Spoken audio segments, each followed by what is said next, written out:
दोस्तों, जब भी हम नया स्मार्टफोन लेने की सोचते हैं तो अक्सर हमारे दिमाग में एक सवाल आता है, फोन का प्रोसेसर कैसा है या फिर इसका प्रोसेसर कितना पावरफुल है। इस स्मार्टफोन में हम जो काम करने वाले हैं क्या उस काम के लिए कैपेबल है, और कई सारे सवाल। लेकिन क्या आपने कभी इस बात पर विचार किया है कि ये प्रोसेसर क्या है और ये कैसे काम करता है? अगर नहीं तो आज का वीडियो आपके लिए है। साथ ही ये भी जानेंगे कि आपके स्मार्टफोन के लिए एक अच्छे प्रोसेसर का चुनाव क्यों जरूरी है और हर प्राइस रेंज में कौन सा प्रोसेसर आपके लिए बेहतर हो सकता है। आप इस वीडियो में अंत तक बने रहिए और मैं इसके बारे में आपको पूरी जानकारी देने वाला हूँ। अब तक आपने सब्सक्राइब नहीं किया है तो जल्दी से कर लीजिए और बेल आइकॉन को दबाकर ऑल पर क्लिक कर दीजिए ताकि नए वीडियो का अपडेट सबसे पहले आपको मिले। नमस्कार दोस्तों, मेरा नाम है प्रिंस और आप देख रहे हैं टेक तत्व विचार। तो सबसे पहले जानते हैं कि मोबाइल प्रोसेसर क्या होते हैं। मोबाइल प्रोसेसर को हम अक्सर एसओसी मतलब सिस्टम ऑन चिप भी कहते हैं। यह आपके स्मार्टफोन का दिल और दिमाग होता है। एक एसओसी एक ही चिप पर कई इंपॉर्टेंट कंपोनेंट को इंटीग्रेट करता है, जैसे कि सीपीयू यानी कि सेंट्रल प्रोसेसिंग यूनिट, जीपीयू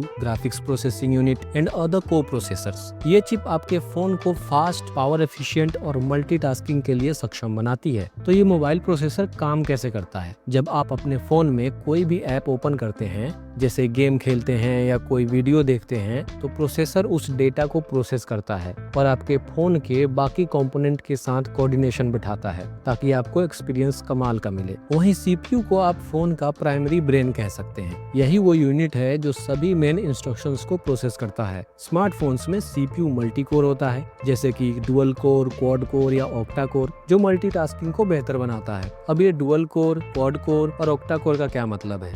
देखो, डुअल कोर में दो कोर्स होते हैं जो एक समय में दो अलग अलग काम को संभालते हैं। यह बेसिक यूजर्स के लिए अच्छा है जो सिर्फ कॉल, मैसेजिंग और हल्के ऐप्स का इस्तेमाल करते हैं। क्वाड कोर में 4 कोर्स होते हैं जो मल्टीटास्किंग और थोड़ी ज्यादा परफॉर्मेंस की जरूरत को पूरा करते हैं। गेमिंग और मल्टीमीडिया ऐप्स के लिए यह बढ़िया होता है। ऑक्टा कोर में 8 कोर्स होते हैं जिसमें से 4 हाई परफॉर्मेंस टास्क और 4 पावर एफिशिएंट टास्क को संभालने के लिए होते हैं। यह high and gaming, video editing और मल्टीटास्किंग के लिए परफेक्ट है। मल्टी कोर प्रोसेसर का सबसे बड़ा फायदा ये है कि ये एक ही समय में कई टास्क को प्रोसेस कर सकते हैं। उदाहरण के लिए, अगर आप म्यूजिक सुनते हुए ब्राउजिंग कर रहे हैं और बैकग्राउंड में कोई ऐप अपडेट हो रहा है, तो मल्टी कोर प्रोसेसर इन सभी टास्क को आसानी से हैंडल कर सकता है। कोर की संख्या जितनी ज्यादा होगी उतना ही बेहतर परफॉर्मेंस और स्मूथ मल्टीटास्किंग आपको मिलेगी। तो ये कहानी है सीपीयू की। लेकिन जीपीयू की कहानी और इंटरेस्टिंग है। पूछो कैसे? अरे भैया, गेम्स। जीपीयू का काम ग्राफिक्स को प्रोसेस करना होता है।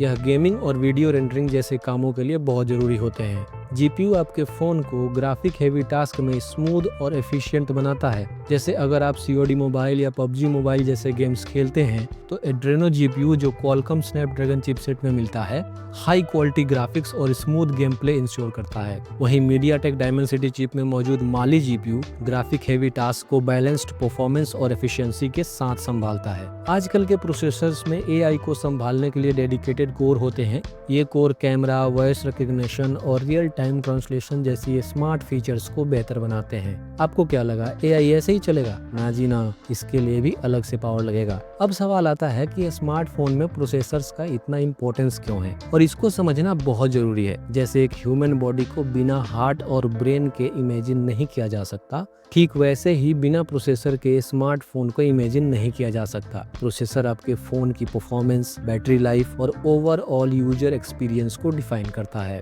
एक अच्छा प्रोसेसर आपके फोन को फास्ट, स्मूथ और पावर एफिशिएंट बनाता है। अगर प्रोसेसर कमजोर है तो आपका फोन लैग करेगा, बैटरी जल्दी खत्म होगी और ओवरऑल परफॉर्मेंस स्लो हो जाएगी। सीधी बात ये कि फोन में सब कुछ टॉप ले लिया आपने अपने बजट के हिसाब से, लेकिन प्रोसेसर कमजोर है तो फिर सब बेकार समझो, क्योंकि आप उस टॉप क्लास फीचर्स का मजा ले ही नहीं पाओगे। और ये वाली गलती आपसे ना हो जाए, इसीलिए आपके बजट और जरूरत के हिसाब से कौन सा प्रोसेसर सबसे सही रहेगा जिसका आप फोन लेते समय ध्यान रख सकते हो और अच्छे प्रोसेसर का चुनाव कर सकते हो। पहले तो 10,000 के नीचे वाले स्मार्टफोन्स के लिए यूनी एसओसी जैसे प्रोसेसर से बच के रहना। इसके बजाय आप क्वालकॉम स्नैपड्रैगन 4S Gen 2 या MediaTek Dimensity 6020 जैसे प्रोसेसर देख सकते हो। ये डिसेंट परफॉर्मेंस और 5G कैपेबिलिटीज के साथ अफोर्डेबल ऑप्शंस हैं, पर अगर आपका बजट 10,000 से 15,000 के स्मार्टफोन्स का है तो इस प्राइस रेंज में Snapdragon 4S Gen 2 और MediaTek Dimensity 6300 जैसे प्रोसेसर्स को कंसीडर कर सकते हो। ये चिपसेट्स अच्छे परफॉर्मेंस, 5G सपोर्ट और रोजमर्रा के कामों को आसानी से हैंडल कर सकते हैं। कैजुअल गेमिंग और मल्टीटास्किंग के लिए परफेक्ट हैं। अगर आपका बजट इससे भी ज्यादा 15,000 से 20,000 के बीच है तो Snapdragon 6 Gen 1 या MediaTek Dimensity 7300 जैसे प्रोसेसर्स के साथ जा सकते हो। ये processors excellent performance, 5G capabilities और स्मूथ मल्टीटास्किंग देते हैं। गेमिंग और डिमांडिंग टास्क के लिए ये बढ़िया ऑप्शन है। वहीं 20,000 से 25,000 के सेगमेंट में Snapdragon 7 Gen 3 और MediaTek Dimensity 7200 बेस्ट ऑप्शन है। ये हाई परफॉर्मेंस, एफिशिएंट मल्टीटास्किंग और सुपीरियर गेमिंग एक्सपीरियंस देते हैं। परफॉर्मेंस और अफोर्डेबिलिटी का एक अच्छा बैलेंस चाहिए तो इन्हें कंसीडर कर सकते हो। अगर आप 25 से 30,000 के स्मार्टफोन्स का सोच रहे हैं तो इस रेंज में MediaTek Dimensity 8300 Ultra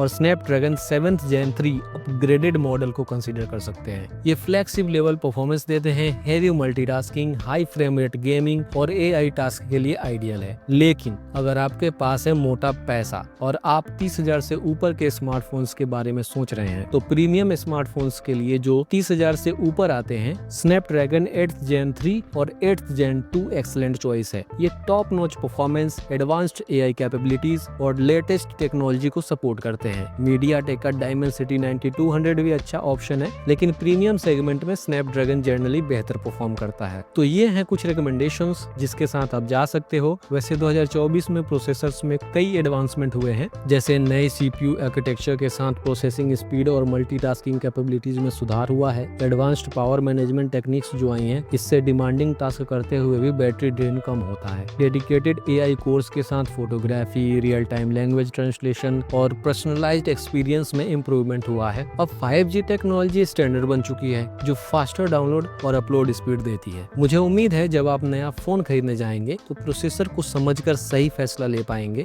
और एक बेहतर SoC का चुनाव कर पाएंगे। तो अगर आपको ये वीडियो पसंद आई हो और फ्यूचर में इसी तरह की इन्फॉर्मेटिव वीडियो देखना चाहते हैं तो हमारे चैनल टेक तत्व विचार को सब्सक्राइब जरूर कीजिए। कमेंट में अपने सवाल और सुझाव लिख दीजिए। मैं मिलता हूँ आपसे अगले वीडियो में। Thanks for watching, keep learning and stay curious.